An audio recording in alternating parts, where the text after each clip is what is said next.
I declare I'm an overcomer. I am an overcomer. Oh, yes. I declare I am an overcomer. I am an overcomer. Oh, yes. I declare I am an overcomer. I am an overcomer. Oh, yes. I declare I am an overcomer. I am an overcomer. Oh, yes. I declare I am an overcomer. Shalom. God bless you in Jesus' name. Ni matumaini yangu mko salama. Mungu amewalinda, Mungu amewahifadhi. Haya mambo yote ambayo yanapitia katika kizazi chetu, ninatumaini ya kwamba Mungu amekuwa pamoja nanyi. Nami ninafurahi sana sana sana kwa sababu pia Mungu amenihifadhi pamoja na nyumba yangu, na niko na sababu ya kumshukuru yeye. So nikisimama mbele yenu siku ya leo, ninaamini ya kwamba mioyo yenu Mungu amewasaidia. Tuko majira ambayo kama sio Mungu atatusaidia, yale mambo ambayo yanafanyika, basi tutakuwa tunakufa moyo na kukata tamaa. Lakini tumkimweka Mungu kama tumaini letu na tumtegemee na tumwamini, yeye ambaye ameahidi awezi akatuacha kama yatima, ako na uwezo wa kutusaidia. So majina yangu ni John Mulandi William, nimeokoka, ninampenda Yesu kama mwokozi wa maisha yangu. Niko mbele yenu siku ya leo kushiriki nanyi neno la Bwana, na ninaamini ya kwamba Mungu ataenda kutubariki katika jina la Yesu Kristo. Kabla sijashiriki neno la Bwana, wacha nianze kwa maombi. Baba, katika jina la Yesu Kristo, tunakushukuru kwa nafasi hii ambayo umetupa ewe Bwana kuja mbele zako kukutegemea na kuliinua jina lako. Baba, ninakushukuru Mungu wa majeshi, nikikuomba ukaachilie na Roho wako akawe pamoja nasi, ndiposa neno lako tunapoenda Bwana kulisikia, Roho wako akatusaidie kulielewa, ndiposa tukaweze kuliweka katika mioyo yetu, likaweze kuwa msaada katika maisha yetu ya baadaye. Asante Mungu, maana unastahili. Ninabariki watazamaji wangu na wote ambao wananifollow. Ninaomba Bwana ukawabariki pamoja na kazi za mikono yao na nyumba zao, na ni katika jina la Yesu Kristo nimeomba na hata kuamini. Amen. Amen. God bless you so much wherever you are, wherever you are following us from. Let me recognize your following, recognize your likes, your comments, your views. May God keep on blessing you, and may God keep on showing you mercy. Today I want to share the word of God which He has deposited in my heart by His mercy and by His grace. I want to share the word of God with a message entitled Maimed and Preserved by God's Power. Maimed and preserved by God's power, ama kutengenezwa na kulindwa na nguvu za Mungu, kule kufanikishwa na pia unahifadhiwa na nguvu za Mungu. Wacha nianze na kusema ya kwamba mara mingi yale makampuni makubwa ambayo yanatengeneza machine, inaweza kuwa ni magari, inaweza kuwa ni televisheni, inaweza kuwa ni generators, inaweza kuwa tu ni machine tu za aina yoyote ile, kabla hawajatengeneza zile vitu huwa wanakuja na maintenance manual ya kwamba hiki kitu ambacho amekitengeneza, njia yake ya kukihifadhi kinataka kihifadhiwe hivi. Na mara mingi hata kabla sisi wenyewe hatujanunua zile vitu, huwa tunataka kwenda sana tuelezewe, ili gari nikilinunua nitalitumia namna gani, ama hii simu nikiinunua inataka kutumika namna gani, ama hii generator nikiinunua, ama televisheni nikiinunua inataka nitumie namna gani.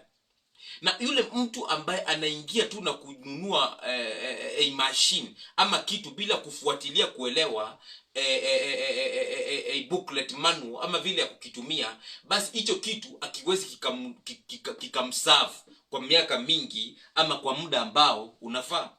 So hata Mungu mwenyewe wakati ambao ametuita na tumeitika na tumeenda mbele zake, Mungu anatamani kututengeneza. Na pia wakati ametutengeneza pia anatamani tukaelewa ya kwamba anaweza akatuhifadhi. So kuitika wito wa Mungu wakati anatuita na kwenda mbele zake ni jambo moja. Pia ni jambo lingine kukubali na kwenda mbele zake kumwambia Bwana, kama vile ambavyo uliniita, pia nakuja kukaa miguuni pako ili ukaweze kunielekeza.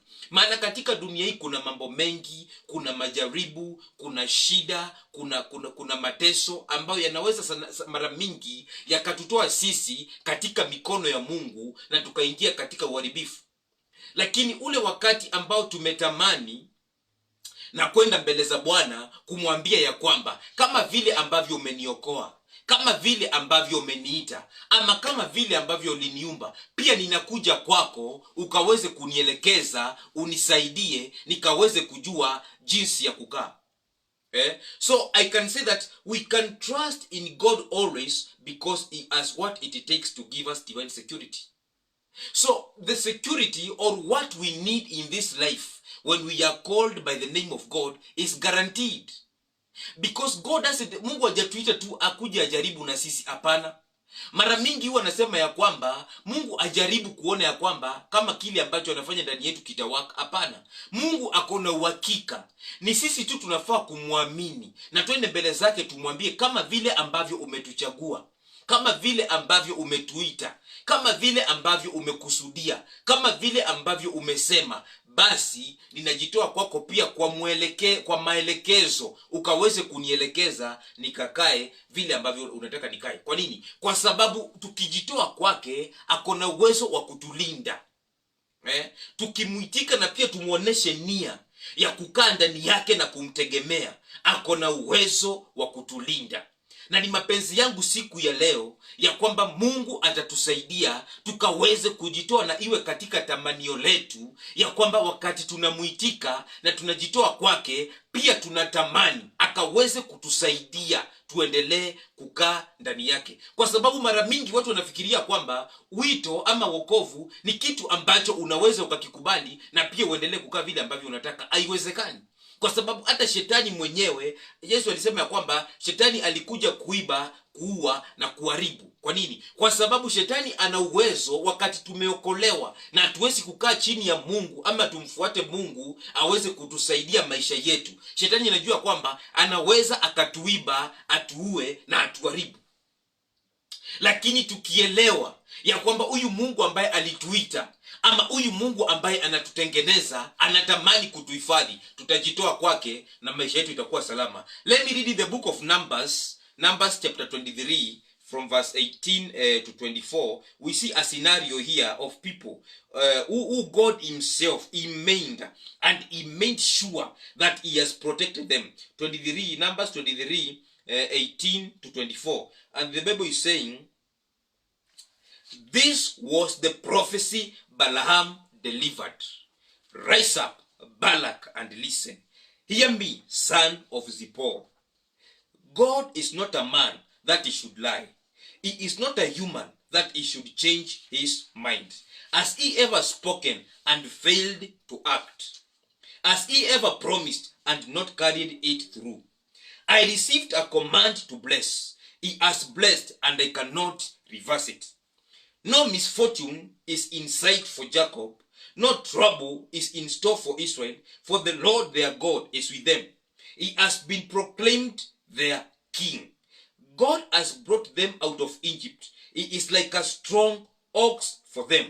No curse can touch Jacob. No sorcery has any power against Israel. For now it will be said of Jacob, what wonders God has done for Israel. These people rise up like a lioness, like a majestic lion. They stand. They refuse to rest until they have feasted on prey, drinking the blood of the slaughtered. May God bless his word. Huyu ni Balaamu ambaye alikuwa ameitwa na mfalme Balak akuja awalaani wana Israeli ndiposa akaweze kuwashinda vita.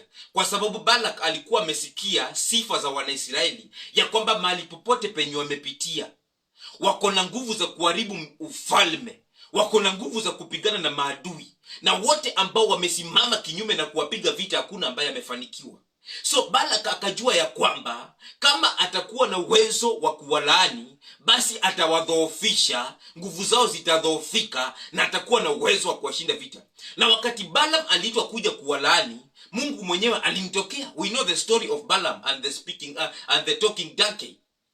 Na Mungu mwenyewe akamwambia, kile ambacho nitakuambia ama kile ambacho utasikia kutoka kwangu, hicho ndio kitu chenye ambacho utasema. So hii story inatuambia nini? Balaam anaenda kwa Balak, anamwambia kwamba hawa watu ambao unasema ni walani, siwezi nikawalani kwa sababu wamebarikiwa. So inatuambia nini? Mungu mwenyewe ndo alikuwa amewatoa na Israeli katika nchi ya utumwa, na wakati aliwatoa yeye mwenyewe aliwatengeneza, na kutengeneza kwao hakuwa anawatengeneza awaachie maadui. So I want you to start to understand something here. When God has called to make us or to make us, He is not planning to expose us to our enemies. He is planning to give us security. He is planning to preserve us. He is planning to bless us. So Balaam akamwambia kwamba hawa watu ambao unasema ni walaani, hakuna laana inaweza ikawashika. Kwa nini? Kwa sababu yule Mungu ambaye wanamtegemea tayari amewabariki. Na neno la Bwana linasema ya kwamba hakuna anayeweza kulaani kile ambacho Mungu amebariki. Na anamwambia Balak, wewe ninakupea tahadhari. Kwa nini? Kwa sababu hawa Wanaisraeli, yeyote yule ambaye wanamtazama ama yule ambaye wanamlenga, wanapita na kuharibu kila kitu. So God is assuring us that when He has called us or when He has promised us, He is careful to make sure that He has given us all that which we will need. And the Bible is very clear. Apostle Paul said something, that the things which God did to our fathers, that is in the Old Testament, they are written or recorded to us as an example that God is able even today to do. So as I bring this message, I bring it with understanding that God is able to do that which He has promised He will do in our lives. Kama ametuita atutengeneze, basi ni juu yetu sisi tujitoe. Tumwambie Bwana, kama vile ambavyo umetuita, kama vile ambavyo umetutengeneza, wengine alitutoa chini. Na unajua kuna wakati mwingine ambao unaona mtu ambaye hakuwa na kitu amebarikiwa, na anaanza kuogopa maadui. Anaanza kuogopa wale watu ambao wanamtakia mabaya. Hatufai kuogopa na hatufai kusononeka. Kwa sababu yule Mungu ambaye alitutoa chini, akatubariki na akatuinua, pia atatuhifadhi ule wakati ambao maadui watajiinua kwa sababu ya kutuangamiza. In the book of 2 Kings, we see another scenario. 2 Kings chapter 6, 15 to 17. 2 Kings chapter 6 verses 15 to 17. The Bible is saying, in his story Elisha, when the servant of the man of God got up early the next morning. Thank you, Jesus.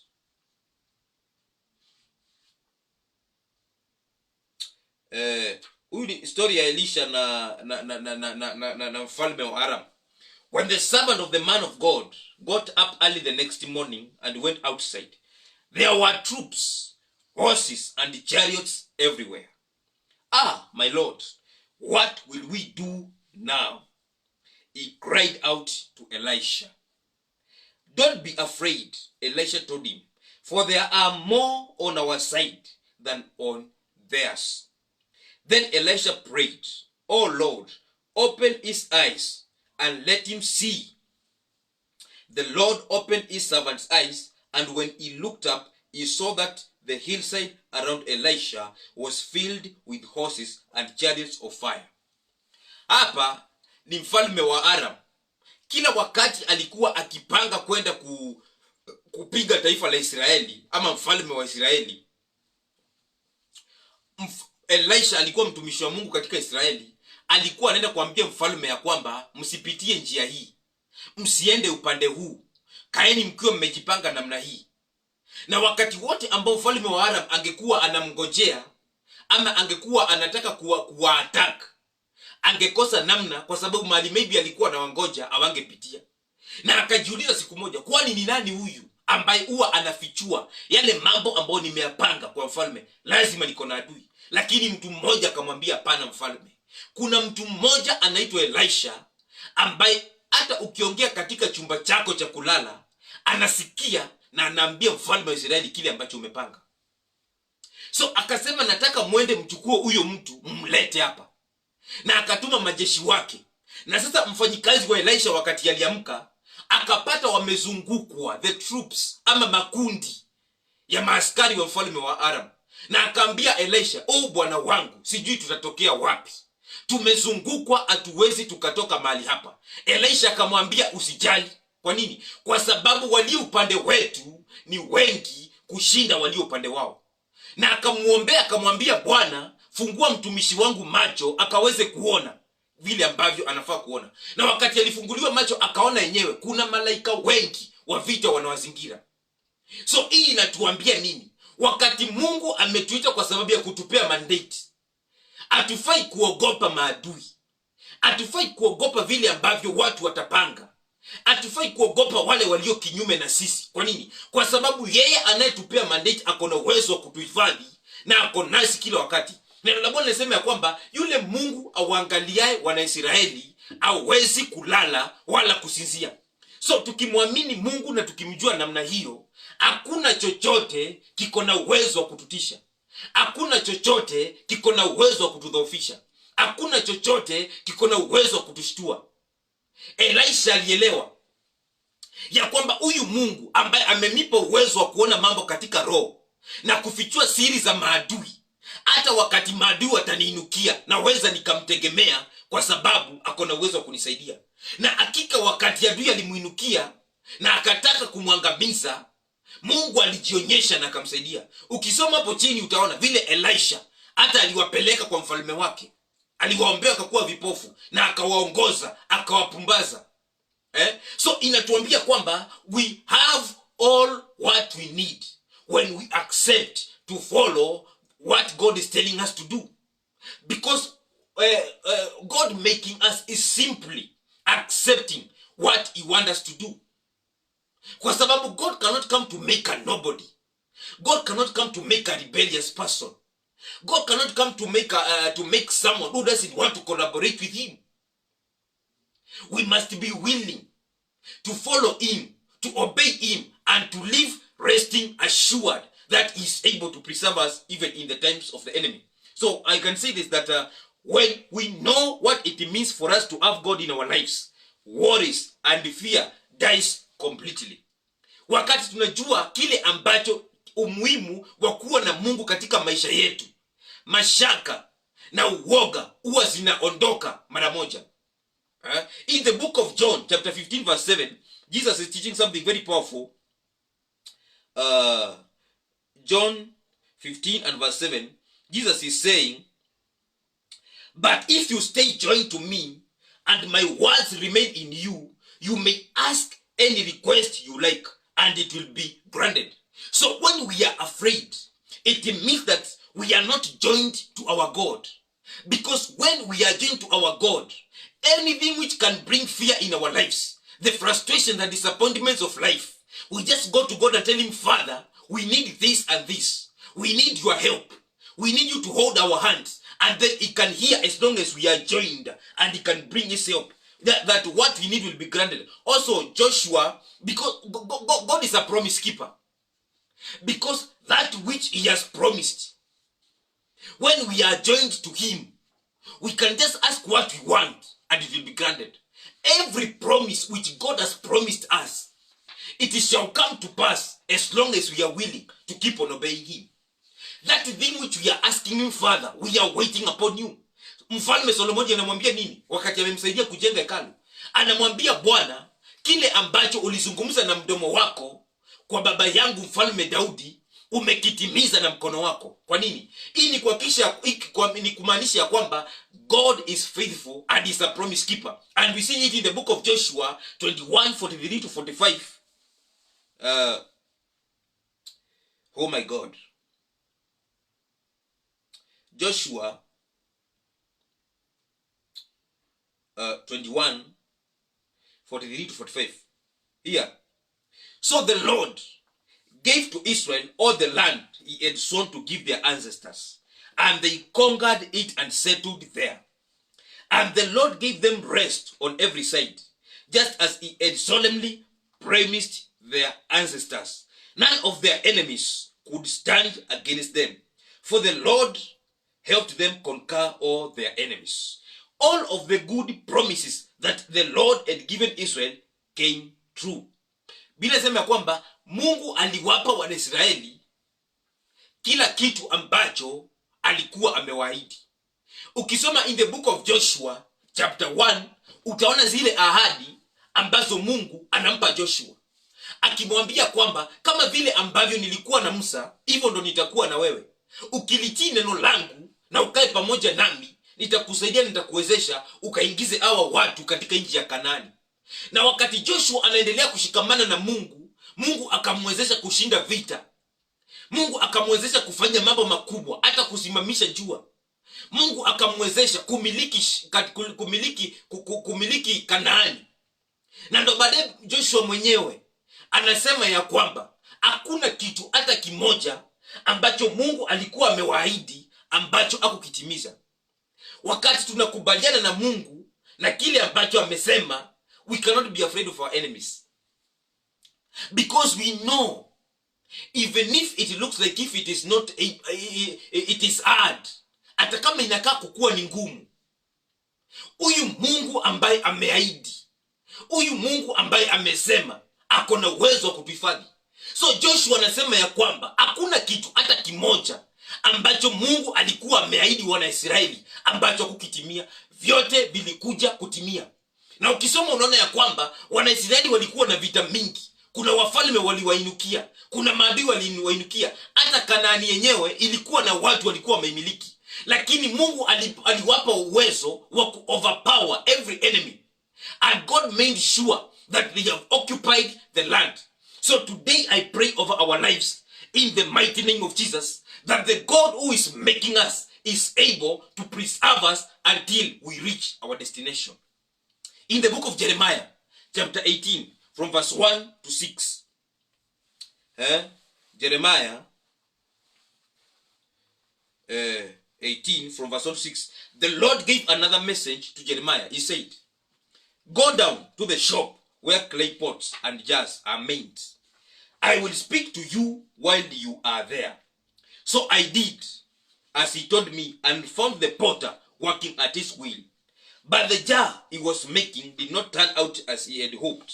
So the potter squashed the jar into a lump of clay and started again. Then the Lord gave me this message. "O Israel, can I not do to you as this potter has done to his clay? As the clay is in the potter's hand, so are you in my hand." Mungu anamtokea Jeremiah na anamwambia kwamba enda katika nyumba ya mfinyanzi.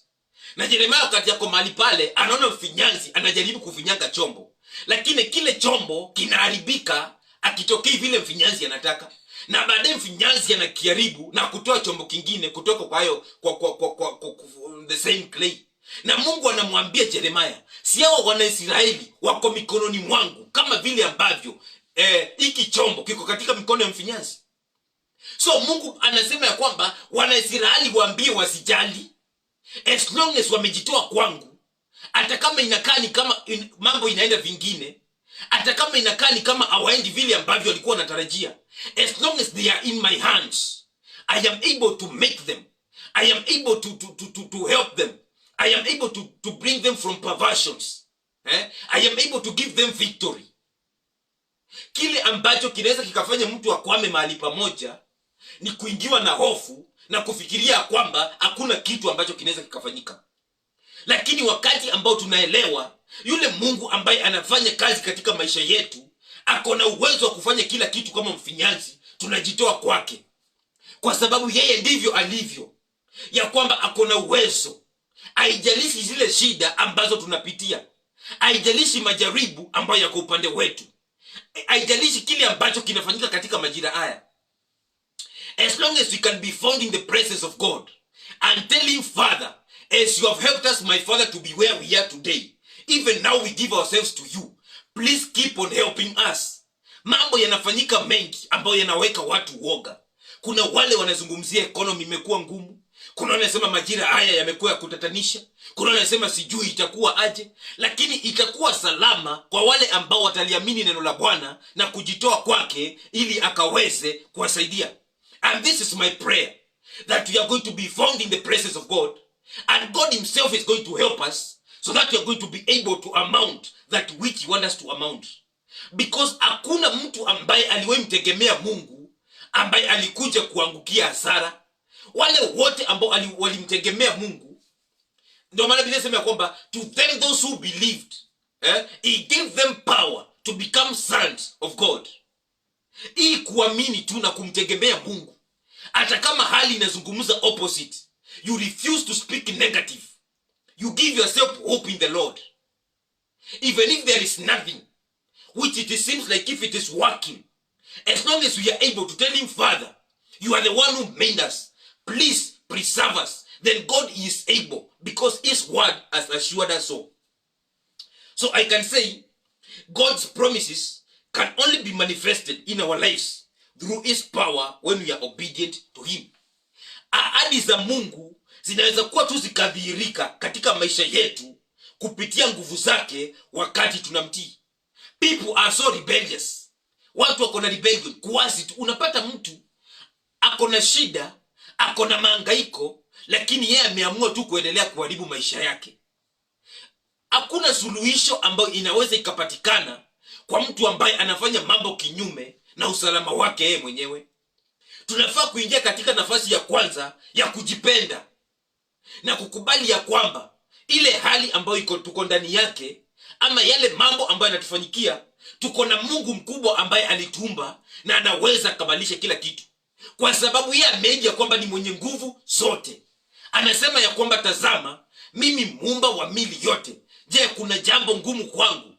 Hakuna jambo ngumu kwa Mungu. So tunafaa kukubali ya kwamba hata wakati mambo yameenda vibaya, tunaweza tukajitoa kwake na tumwambie Bwana turekebishe. Because he is full of power. He is able. Watu kujitoa katika dawa za kulevya, hakuna suluhisho.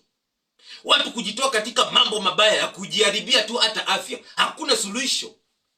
Because Mungu mwenyewe ndio ako na uwezo wa kumtoa mtu aliye chini na kumuinua na kumweka mahali ambapo ataheshimiwa, kwa sababu ako na nguvu. Ndio maana hata Daudi anasema ya kwamba in the book of Psalms chapter 24 from verse 7 to 10, Psalms 24 7 to 10, the Bible says, open up ancient gates, open up ancient doors, and let the King of glory enter. Who is the King of glory? The Lord strong and mighty, the Lord invisible in battle. Open up ancient gates, open up ancient doors, and let the King of glory enter. Who is the King of glory? The Lord Almighty, he is the King of glory. Daudi hapa anatufunza ya kwamba Mungu ako na uwezo. Mara mingi kile ambacho huwa kinatukalia, na ndio Yesu akasema ya kwamba wakati kupitia Simon Peter, wakati alikuja akapeana ufunuo, the right revelation about Jesus Christ, who he was.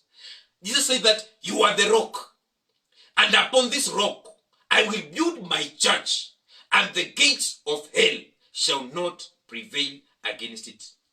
Malango ya shetani ama malango ya uovu ni mahali ambapo huwa kunapangiwa mambo ama programming, evil programmings, diabolic agendas, hardships. Unapata watu wanakuja wanaingiwa na mambo ambayo mpaka mtu anajiuliza ya kwamba wakati mimi nilienda university, nilikuwa nimeenda kusoma nikifikiria ya kwamba maisha yangu itabadilika. Wakati mimi nilitia bidii nikatafuta kazi hii niifanye, nilifikiria nitabadilisha maisha ya wazazi wangu. But there are gates which day and night they sit down to program the lives of people and make sure there is no one who succeeds. But David is opening our eyes that the gates can lift up their heads, ya kwamba malango yanaweza yakainua vichwa vyao. Wakati tumeelewa Mungu ambaye ako ndani yetu ako na nguvu na tunamtegemea, malango yote yako na uwezo wa kuinua vichwa vyao. Kwa sababu wakati ambapo tumeinamishwa, wakati ambapo nguvu za giza zimetufanya bure, wakati ambapo watu wanasoma na hawana matokeo, wakati ambapo watu wanatia bidii na hawana kitu cha kuonyesha, inamaanisha ya kwamba hata kama inakaa ni kama ya kwamba hakuna kitu kibaya kinaonekana, there is something which is happening behind the curtains, and life is spiritual. So when we understand that the stagnation which we are in, there is more than what we see, there is spiritual things which gives birth to physical, then we go to God and depend on him and tell him, Father, help us so that we may be able to see results in our life. Na Daudi anatuambia katika kitabu cha Zaburi ya kwamba malango yako na uwezo wa kuinamisha watu, lakini wakati tumemruhusu Mungu akaingia ndani yetu na tukaelewa ya kwamba kuna nguvu na tukamtegemea, basi pia malango tuko na uwezo ya kuyainamisha na kupita na kufanikiwa. Mtu ambaye akona degree yake, mtu ambaye akona kazi nzuri, mtu ambaye anataka ndoa, mtu ambaye anataka watoto wazuri, inamaanisha ya kwamba akona uwezo wa kumtegemea Mungu na Mungu mwenyewe akampa yale mambo. Kwa sababu ukiona mtu akitamani kitu inamaanisha hana. Na there will always be a reason for why we don't have what we desire to have in our lives. In the book of 2 Corinthians chapter 3, 4-6, 2 Corinthians chapter 3 from verse 4-6, we are confident of all this because of our great trust in God through Christ. It is not that we think we can do anything of lasting value by ourselves. Our only power and success come from God. He is the one who has enabled us to represent his new covenant. This is a covenant not of written laws, but of the Spirit. The old way ends in death. In the new way is the Holy Spirit gives life.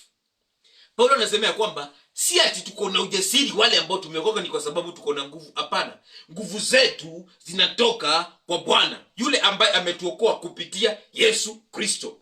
Kwa sababu sheria inaua, lakini Yesu anapeana uhai kupitia Roho Mtakatifu. Kwa sababu kuna vile ambavyo sheria inasema. Ndio maana ukienda kwa watu wengine wanakuambia, mimi ndio nilikuwa wa kwanza kuoa, mimi ndio nilikuwa wa kwanza kwenda university, mimi ndio nilikuwa wa kwanza kuanzisha hili jambo na ndio maana nimekwama. Na Paulo anasema ya kwamba hatuwezi kila wakati tukasema ya kwamba hatufanikiwi kwa sababu watu wa kwetu hawafanikiwi. Hapana. Tunaweza tukamtegemea Bwana na sio kwa sababu ujasiri ni juu yetu. Hapana. Tuelewe ya kwamba nguvu ambazo zinatusimamisha ni nguvu zinatoka kwa Mungu kupitia Yesu Kristo.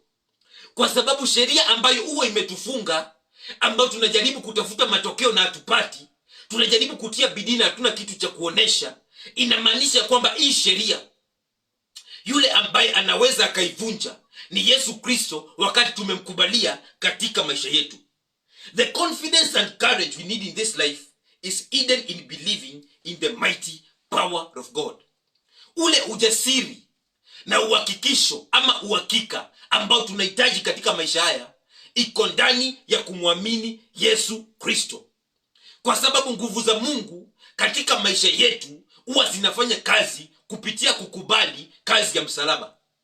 So I pray that today as we make an agreement or as we understand that God is able, the businesses which we are doing, the work of our hands, our marriages, our ministries, our callings, our careers, sometimes we may be unfruitful. It's not that because God wants us to be so. No.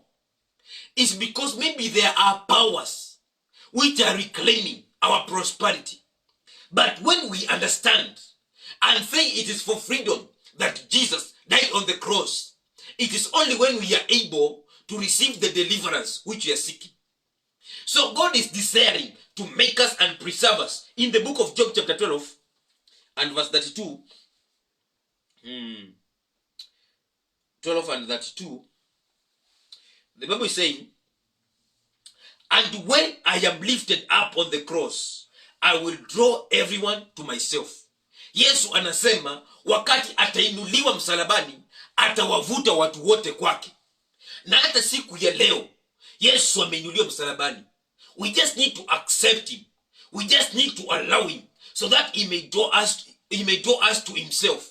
Na wakati Yesu anasema kwamba nitawavuta watu wote kwangu, inamaanisha laana zitaondoka, mashida yataondoka, kudharauliwa kutaondoka, uchungu utaondoka. because he is able to change life. In the book of 1 John 3 and verse 8, as we conclude, 1 John 3 and verse 8 is saying, but when people keep on sinning, it shows they belong to the devil, who has been sinning since the beginning. But the Son of God came to destroy these works of the devil. Wakati shetani amewaeka watu katika mtego ya kwamba wanaendelea tu kutenda dhambi na hakuna kitu ambacho wananufaika. Unajua kitu ingine ambayo shetani wanga anafanya watu wakue wajinga, he makes people to do things. Unafanya tu unapata unapenda mambo, unajiachilia kwa uovu, unajiachilia kwa dawa za kulevya, unajiachilia kwa usherati. Shetani anajua kwamba anaiba hatima yako. He is stealing the beauty of your destiny. And he has made a lot of people just to live in the name of living. Because when we become the victim of sin, it means that the devil has stolen our identity. And then we start living in the name of living. And God never created us to live in the name of living. God created us to dominate.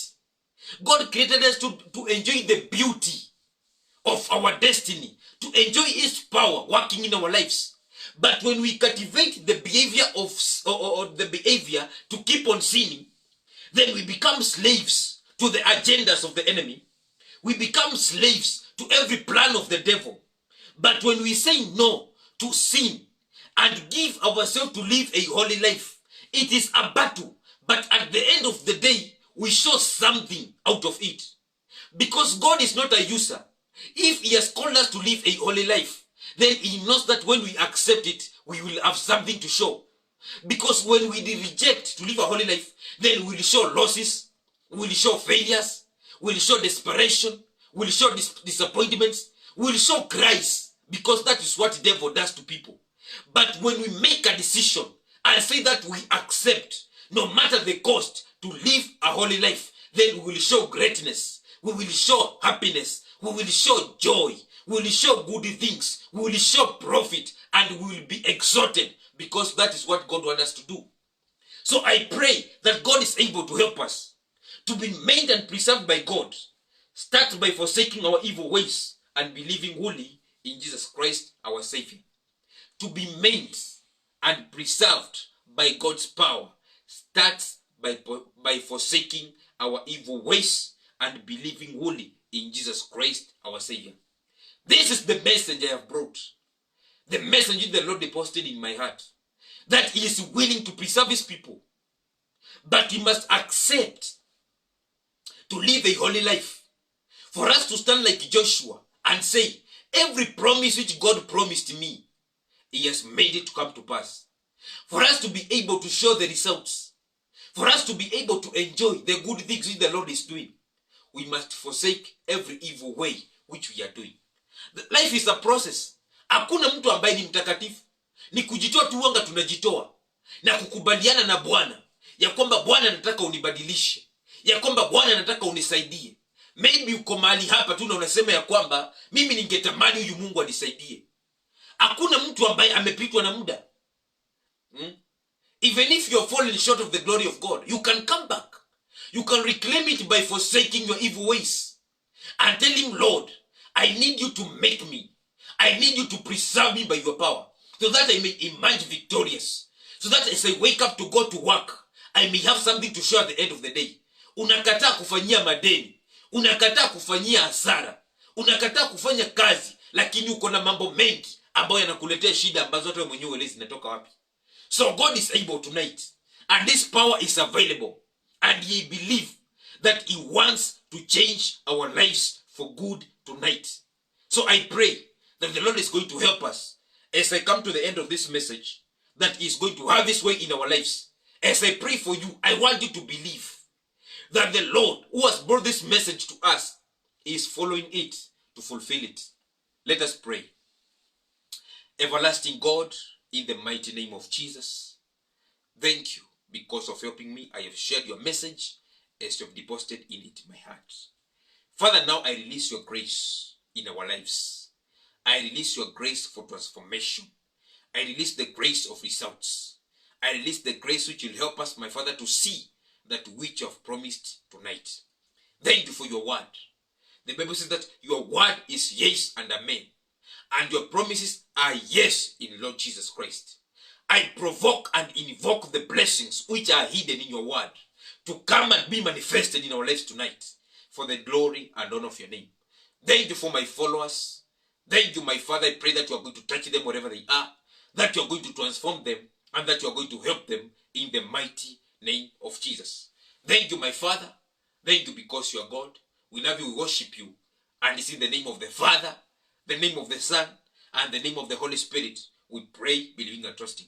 Amen, amen. Mungu awabariki sana na Mungu awatendee mema. Ni matumaini yangu ya kwamba Mungu atafuata neno lake awezi kulitimiza kama wakati wa Solomoni. Na vile Yesu ambavyo alikuja akatuhakikishia ya kwamba Mungu amemtuma kwa ajili yetu, na yule ambaye atamwamini basi maisha yake haiwezi kuwa vile alivyo.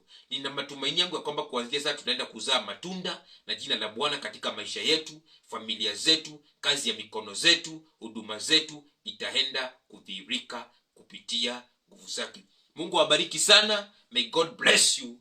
May God cause his face to shine upon your lives for the glory and honor of his name. Shalom. God be with you. Amen. Amen. Thank you, Jesus.